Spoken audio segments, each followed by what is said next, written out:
아주 오래전 어떤 목사님이 설교를 하시는데 이런 예화를 들은 적이 있습니다. 자신의 교회 성도들 중에 한 분이 주일을 자주 빠지더라는 겁니다. 그래서 주일에 빠지지 말고 꼭 예배를 드리십시오 라고 권면을 했는데 하루도 그 어떤 한 주도 골프를 치러 가느냐고 주일 예배를 빠졌다는 겁니다. 그런데 이분이 그만 그 골프를 치러 간 그날에 사고를 당하셔서 한쪽 다리가 부러졌다고 합니다. 그 예화를 드시면서 주일 빠진 것을 회개하고 그 다음부터 절대로 이분이 교회에 빠지지 않는다. 주일을 꼭 지켜야 된다. 그런 말씀을 하신 것을 들은 적이 있습니다. 여러분 이 예화를 들었을 때 좀 어떤 생각을 하십니까? 어떤 생각이 들어요? 우리는 흔히 주일을 안식일이라고 여기고 그날을 거룩하게 지킨다라는 표현으로 교회에 나와서 예배를 드리고 있습니다. 그리고 이런 생각은 성경적인 것이 맞습니다. 전혀 틀린 것은 아니에요. 모세가 하나님께 받았던 언약 중에 가장 핵심이 되는 계명들을 10계명이다라고 해서 10가지로 분류를 해놨지요. 그런데 이 10계명의 네 번째 계명이 뭡니까? 어려워요. 여러분 찬송가나 성경책에 딱 보면은 뒤에 보면 나와요. 네 개 뭡니까? 네 번째 계명 한번 보세요. 안식일을 기억하여 거룩하게 지켜라. 이 네 번째 계명이 바로 안식일에 관한 겁니다. 출애굽기 20장 8절에서 11절을 보면은 이렇게 이야기하고 있습니다. 안식일을 기억하여 거룩하게 지켜라. 엿새 동안은 힘써 내 모든 일을 행할 것이나 일곱째 날엔 내 하나님 여호와의 안식일인지 너나 내 아들이나 내 딸이나 내 남종이나 내 여종이나 내 가축이나 내 문 안에 머무는 객이라도 아무 일도 하지 말라. 이는 엿새 동안에 나 여호와가 하늘과 땅과 바다와 그 가운데 모든 것을 만들고 일곱째 날에 쉬었습니다. 그러므로 나 여호와가 안식일을 복되게 하여 그날을 거룩하게 하였느니라. 출애굽기에서도 그 10계명을 이야기하며 안식일을 거룩하게 지켜라. 그날에 일하지 말아라 라고 그렇게 이야기하고 있습니다. 그러니 안식일을 주일을 안식이라 여겨서 그날에 쉬며 하나님께 예배하는 것은 성경적인 것이 맞다라는 이야기죠. 그런데 이 율법을 토대로 유대인들은 안식일을 매우 엄격한 규칙 그리고 엄격한 법도로 여기면서 철저하게 지키는 삶을 살아왔습니다. 더 나아가서 그들은 안식일을 지키기 위해서 상세한 법들을 만들어서 이것을 삶의 규정으로 정하고 지키도록 강조해 왔는데 유대인들의 전통적인 율법을 의미하는 미시나라는 것이 있습니다. 그 미시나를 보면은 안식일에 해서는 안 되는 39가지를 정해놓고 그날을 지키도록 그렇게 강조해 왔습니다.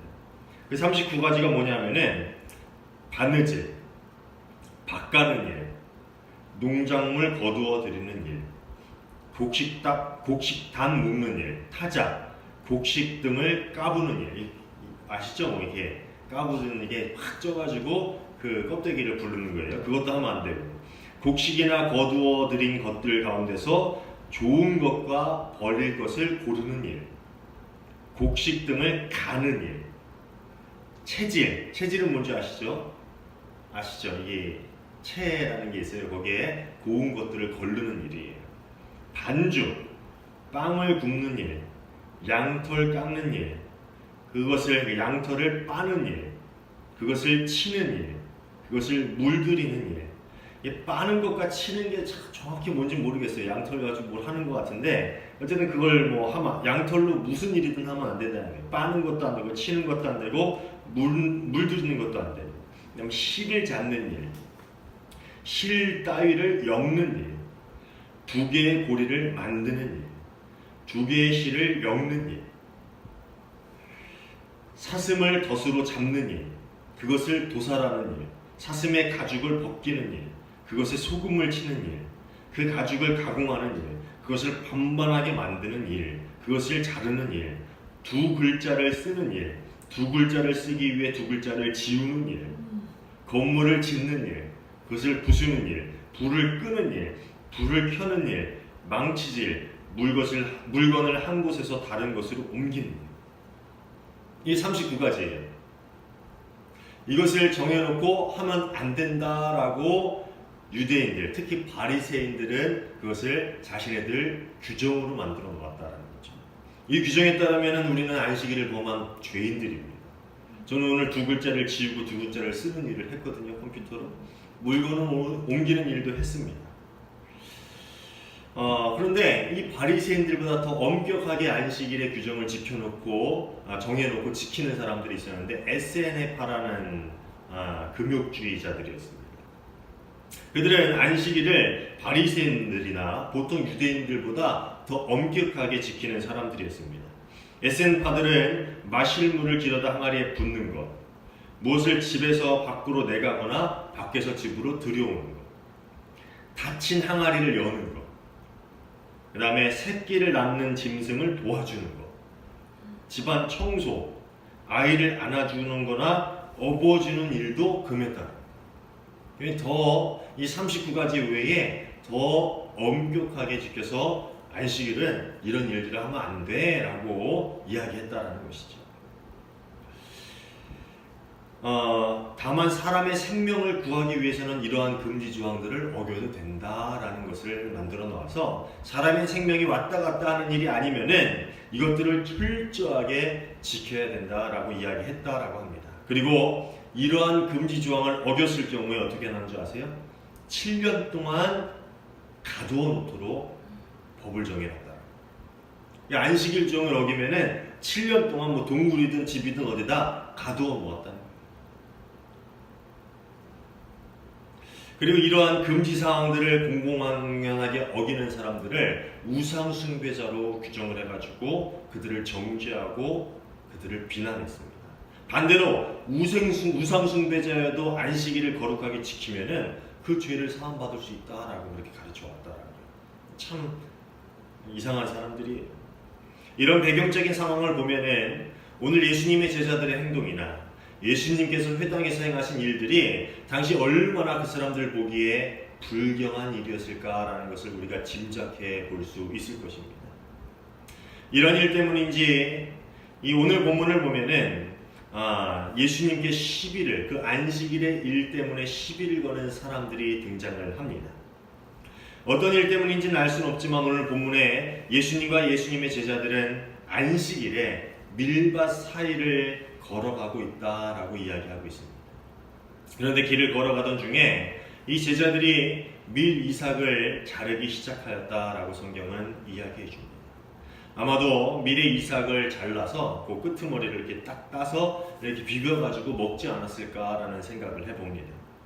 그들이 배고팠기 때문에 사역에 지쳐서 힘이 들었기 때문에 아마도 걷는 도중에 그 밀 이삭을 잘라 비벼가지고 그 허기를 채웠던 것 같습니다. 그런데 이것을 가지고 바리새인들이 또다시 예수님께 시비를 걸기 시작합니다. 당시 어떤 기록에 의하면은 이 안식일에 특히 추수 때에 밀밭을 지나다닐 경우에 이 본의 아니게 밀을 탁 몸에 부딪히게 되면 어떻게 할까요? 곡식이 익었어요. 그 사이를 탁 지나다니게 되면 어떻게 됩니까? 부딪혀서 몸에 부딪혀서 그 알곡들이 떨어지게 되죠. 그래서 이것을 추수의 개념으로 봤어요. 그래서 곡식이 익었을 때, 추수 때가 다가왔을 때 특별히 안식일에는 밀밭 사이도 지나다니면 안 되는 것이 당시의 규정이었다고. 그것은 추수하는 일에 해당되기 때문에. 그런데 그 제자들이 실수로 떨어뜨린 것도 아니고 가다가 일부러 그것을 잘라서 손으로 비벼가지고 그것을 먹었으니 바리새인들 그리고 유대인들의 눈으로 보기에 그들은 안식일의 규정을 심각하게 어긴 사람들이었습니다. 그들의 시비거리는 여기서 끝나지 않습니다. 3장을 보면은 장면이 바뀌면서 예수님이 회당에 계시고 또 그 회당에 한쪽 손 마른 사람이 있었다라고 이야기하고 있습니다. 그리고 그 둘 사이에 일어날 일들을 기대하면서 그것을 바라보고 있는 사람들도 있었다라고 이야기하지. 3장 2절은 그 순간을 이렇게 이야기하고 있습니다. 사람들은 예수님을 고발하려고 예수께서 안식일에 그 사람을 고쳐주는지를 보려고 예수를 지켜보고 있었다. 회당에 예수님이 들어가셨는데 거기에 손 마른 사람이 있었다라는 겁니다. 근데 사실 이것도 좀 이상해요. 제가 말씀을 준비하다가 이 상황을 많이 유추하다가 상황이 참 이상하다. 회당에는 많은 사람들, 특히 유대인들과 바리새인들, 율법을 철저히 지킨다라고 생각하는 사람들이 모여서 하나님의 율법책을 낭독하였을 것입니다. 그런데 그 자리에 손 마른 병자가 있었다는 것. 그 자리에 손 마른 병자가 들어올 수 있었을까요? 그 당시 관념으로 볼 때 병든 사람들, 손 마른 사람들은 회당에 들어와 앉아 있을 수 없었을 것입니다. 그런데 유독 그 회당에 손 마른 사람이 들어와 있었다라는 거예요. 그래서 그리고 나서 그 사람을 고쳐주는지 안 고쳐주는지 그것을 지켜보는 사람이 있었다라는 거예요. 여러분 상황이 이해가 가시죠? 그들은 예수님의 병고침의 능력이 있었음을 알고 있었어요. 충분히 이해하고 있었습니다. 아마도 소문을 들었던가 아니면 그 능력을 눈으로 본 적이 있는 사람들이었을 것입니다. 그런데 예수님께서 병고침의 능력을 행하고 하나님의 나라 복음을 선포하시는 것을 듣고 경험하여 알고 있으면서도 그들은 오직 예수님을 어떻게 하면 고발할까, 예수님을 어떻게 하면 해코지할까라는 그런 마음만 가지고 예수님을 바라보고 있었다라는 것이죠. 그리고 그런 상황을 만들어 놓았다라는 겁니다. 여튼 그들의 그런 마음을 아셨는지 예수님께서는 그 병자를 부르시고 그의 병을 고치시기 전에 이렇게 말씀하십니다. 안식일에 선한 일을 하는 것이 옳으냐, 악한 일을 하는 것이 옳으냐, 목숨을 구하는 것이 옳으냐, 죽이는 것이 옳으냐, 어느 것이 옳으냐라는 질문을 하고 계십니다. 그러나 그들은 대답하지 않습니다. 저는 그들이 대답하지 않은 이유를 알 수 있을 것 같아요. 아마 여러분도 짐작을 하겠죠. 그들은 무엇이 옳은지 정도에 대해서는 충분히 알 만큼 지적인 수준을 가진 사람들이었습니다. 무엇이 옳은지 자신들이 생각해도 충분히 알 수 있었을 것입니다. 그러나 그들에게 옳은 일을 행하는 것을 가로막는 것이 있었는데 그것이 바로 율법이었다는 것이죠. 그들에게는 이미 무엇이 옳은지 무엇이 선한 일인지는 중요하지 않았습니다. 그들에게 있어서 중요한 것은 율법, 안식일을 지키는가 안 지키는가 하는 것이었고, 그들이 그토록 중요하게 여기는 장로들의 유전을 지키는가 안 지키는가, 그것이 그들에게는 가장 중요한 일이었다는 것입니다. 옳은 것, 선한 것, 하나님의 뜻, 하나님이 원하시는 일은 관심이 없고, 그들이 오랫동안 지켜온 장로들의 유전, 그들이 만들어온 세부적인 율법이 그들에겐 가장 중요한 일이었다라는 것이죠. 우리 지난주에 율법에 대해서 이야기하면서 그것이 하나님의 은혜인데 결국 그것을 악용하고 오용하는, 왜곡하는 사람들에게 그것이 돼지목의 진주목걸이다라는 이야기를 했는데, 이들에게 안식일의 규정, 하나님이 주신 율법이 결국 그런 용도밖에 되지 않았다라는 것이죠. 그리고 그것은 그들은 그 율법을 가지고 예수님을 고발하기 위해서 이런 상황을 만들어 놓았다라는 것입니다. 결국 그들의 굳어진 마음, 그들의 왜곡된 마음을 보신 예수님은 그들을 바라보시면서 탄식하시고 또 분한 마음, 노한 마음을 품고 계십니다. 그것은 그들을 미워하는 마음이 아니라 그들의 죄를 보면서 안타까워하시며 그들의 죄를 보시며 화내시는, 분노하시는 그러한 마음일 것입니다. 그런 마음을 가지고 그들을 바라보신 후에 결국 예수님께서는 그 손 마른 자의 병을 고쳐주십니다. 그리고 그들의 의도대로 그들은 그것을 빌미삼아 어떻게 예수를 죽일까라는 것을 논의하게 되었다라고 성경은 이야기해주고 있습니다. 여러분, 본래 안식이라는 것은요, 쉬는 날이라는 뜻을 가지고 있습니다. 히브리어 동사 샤바트라는 것은 쉬다라는 뜻을 가지고 있는데, 이것을 가지고 오늘날 안식일의 영어는 사바스라는 영어를 사용합니다. 즉 쉬는 날, 쉰다라는 의미를 가지고 있는 그러한 날이라는 것이지요. 안식일의 시작은 창세기에 있습니다. 창세기 2장 3절을 보면요, 일곱째 날에 하나님이 창조하시던 모든 일에서 손을 떼고 쉬셨으므로 하나님이 그 날을 복되게 하시고 거룩하게 하셨다. 성경은 하나님께서 모든 창조의 일을 쉬시고 쉼이 있는 그 날을 거룩하게 구별하셨다라고 이야기하고 있습니다. 이 거룩하게 하셨다라는 히브리 동사 카다시라는 것은요, 구별하여 분리시키다라는 뜻을 가지고 있습니다. 예전에도 한번 얘기했을 거예요. 거룩함이라는 것은 따로 떼어서 구별시켜 놓음이라는 것을 의미한다고 했죠. 이 동사의 뜻이 그렇다는 거예요. 그러니까 일곱째 날은 하나님께서 특별히 따로 떼어 구별시켜 놓으신 날이라는 거예요. 왜? 그날을 복되게 하시기 위해서다라는 것입니다. 그 다음에 하나님께서는 일곱째 날에 쉬시고 그날을 거룩하게 구별해 놓으셨어요.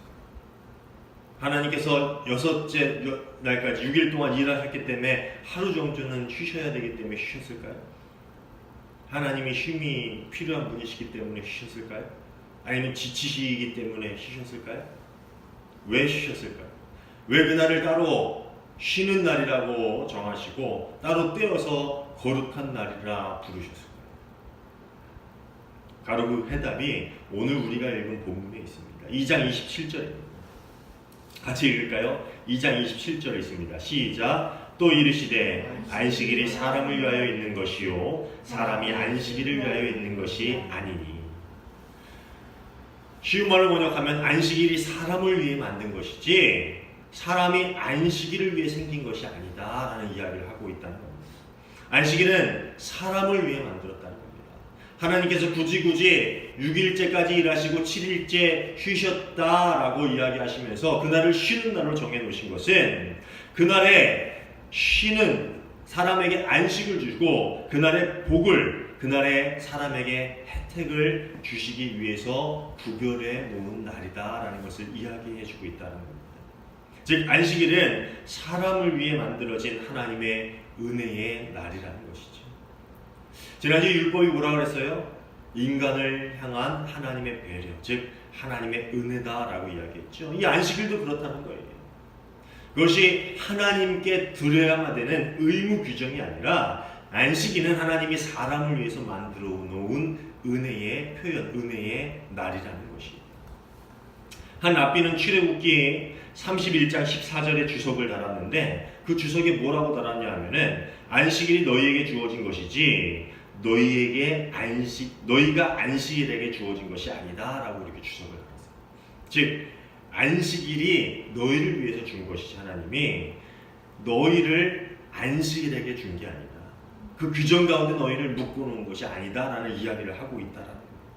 이 랍비의 주석은 예수님께서 오늘 본문에서 하신 말씀과 동일합니다. 안식일 준수는 오랫동안 이방인과 유대인들을 구별해 놓는 관습이었어요. 그들이 하나님의 백성임을 상기시켜주는 요소였다는 것입니다. 안식일은 사람들이 하나님의 호의를 얻기 위해서 지키는 도덕적인 규범이 아니었어요. 즉 안식일을 지킴으로 내가 하나님의 의무를 다했습니다. 하나님 나에게 호의를 베풀어 주십시오 라고 하는 그런 기브 앤 테이크의 도덕적 규정이 아니라는 거예요. 안식일은 참 하나님, 이 세상의 창조주이시면서 일곱째 날에 스스로 주신 하나님께 하나님 백성이 속해 있음을 보여주는 표시였다라는 것입니다. 그러기에 오늘 예수님의 말씀은 안식일의 참 의미를 잃어버리고 그것을 문자 그대로의 강력한 율법을 만들어서 그것을 가지고 사람을 통제하고 판단하고 정죄하던 이들에게 그 안식일의 율법이 누구의 것인지, 본질이 무엇인지, 왜 그것을 주었는지를 우리에게 알려주고 계신 것이다 라는 말입니다. 이 안식에 대해서 정말 자세하고 쉽게 가르쳐주고 있는 책이 있는데 여러분들 기회가 되시면 한번 읽어봤으면 좋겠어요. 마르바던이라는 신학자가 쓴 안식이라는 책입니다. 그 책에서 안식의 의미를, 그 본질을 네 가지로 나누어서 설명을 해주고 있는데 그침, 쉼, 받아들임, 향연, 이 네 가지 의미로 안식을 설명하고 있습니다.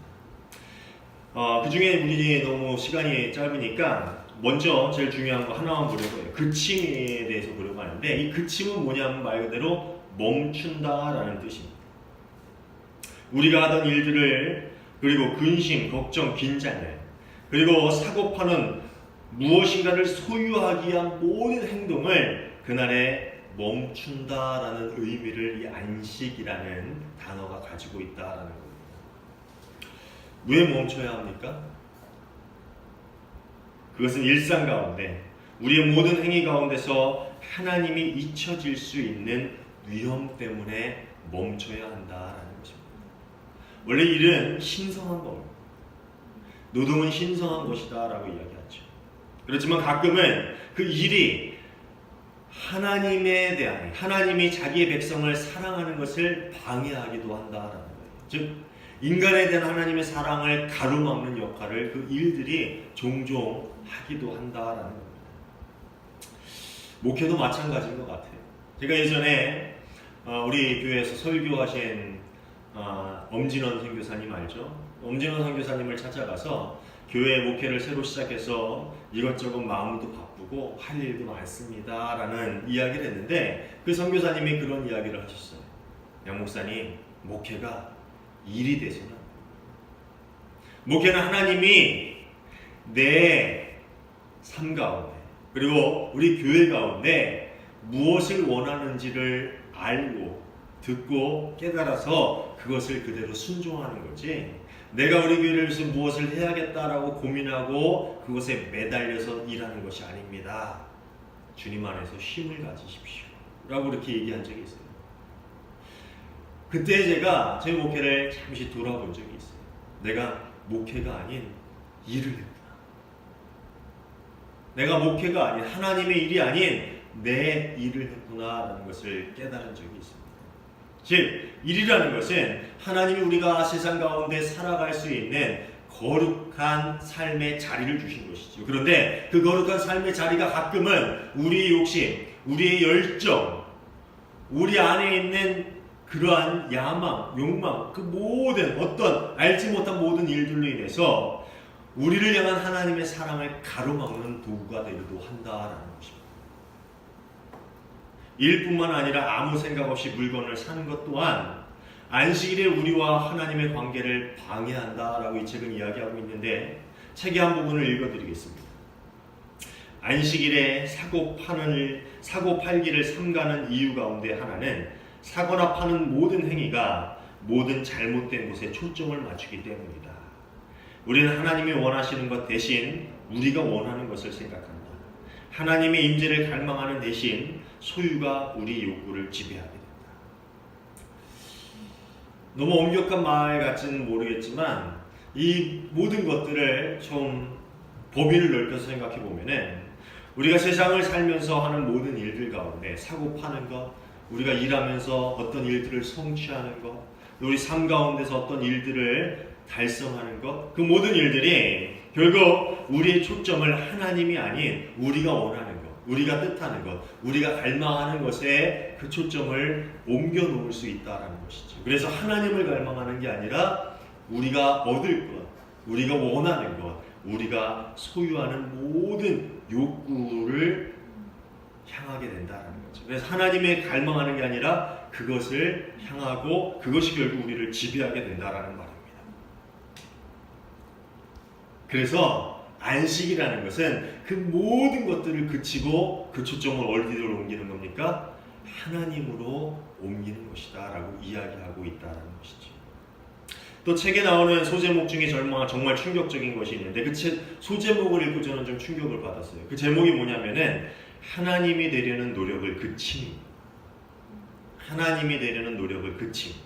그 단락에 이런 글이 나오는데, 자신의 삶을 스스로 주관하기를 그칠 때 우리는 노예처럼 비굴한 의존심이 아니라 더 큰 자유를 누리게 된다. 하나님이 되려는 노력은 스스로의 삶을 스스로가 주관하려는 그런 마음이라는 거예요. 즉 안식이라는 것은 뭐예요? 우리의 모든 일들, 내 삶을 내 스스로 주관하려는 모든 노력들, 그리고 내 초점이 모두 상해 있는 그 어떤 것이든 간에 그것들을 모두 그치고 멈추고 하나님을 바라보는 것이 안식이라는 것입니다. 예전에 베스트셀러가 됐던 책이 있는데 멈추면 비로소 보이는 것들이라는 책이 있습니다. 여러분 그 책 아세요?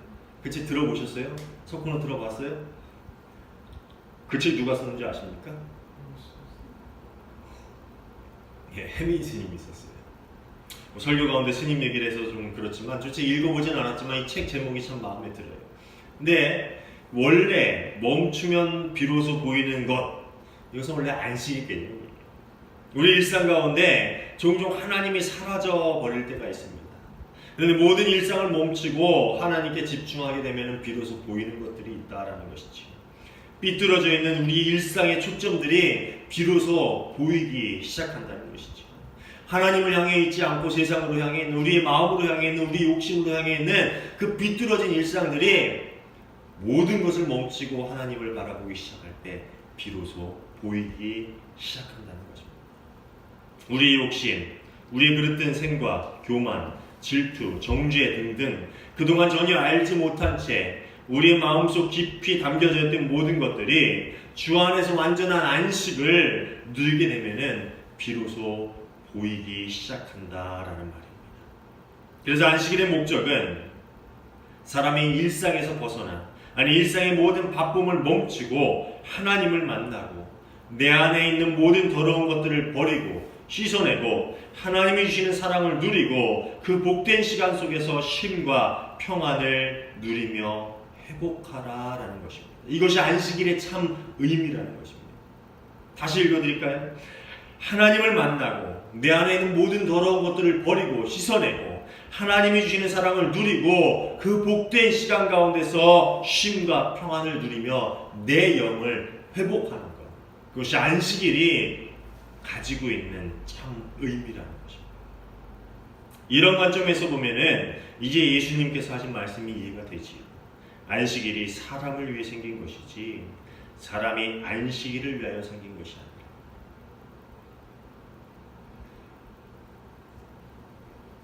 안식일은요 우리가 지키는 것이 아닙니다.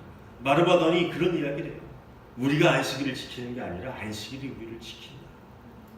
안식일은 우리가 지켜야 될 율법 규정이 아닙니다.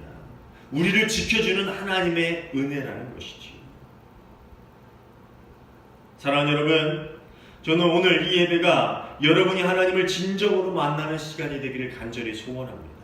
주일은 율법도 의무도 아니에요. 어기면 벌받는 하나님 무수한 규칙도 아니라는 것입니다. 그것은 하나님이 우리에게 주신 은혜의 선물이라는 거예요. 도덕적인 의무를 받기 위해서 내가 그것을 너희에게 꼭 받아야겠다, 안 받으면 너희를 가만두지 않겠다라고 주신 것이 아니라 그날은 내가 너희를 위해서 준 선물이다.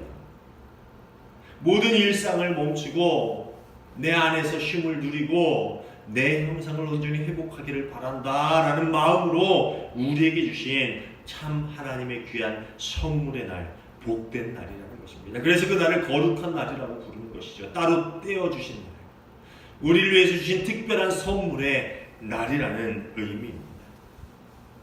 모든 일상을 멈추고 하나님 안에서 잠심을 누리고 하나님의 형상을 회복해서 이 세상에 나아가 하나님 나라의 백성으로 하나님 나라를 온전히 살아갈 수 있는 힘을 얻는 것, 그것이 안식일이 우리에게 주는 가장 큰 복이자 선물이라는 사실입니다.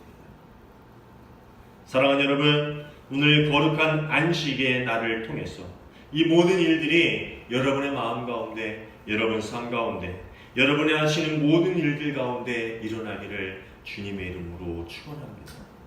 그리고 이 안식의 참 의미를 통하여서 여러분의 삶이, 여러분의 모든 일들이 하나님께 초점을 맞추어서 모든 날들이 안식의 날들이 되기를, 특별히 이 거룩한 날, 그 안식의 의미를 깨닫고 여러분의 영과 여러분의 삶이 회복되시기를 주님의 이름으로 축원합니다.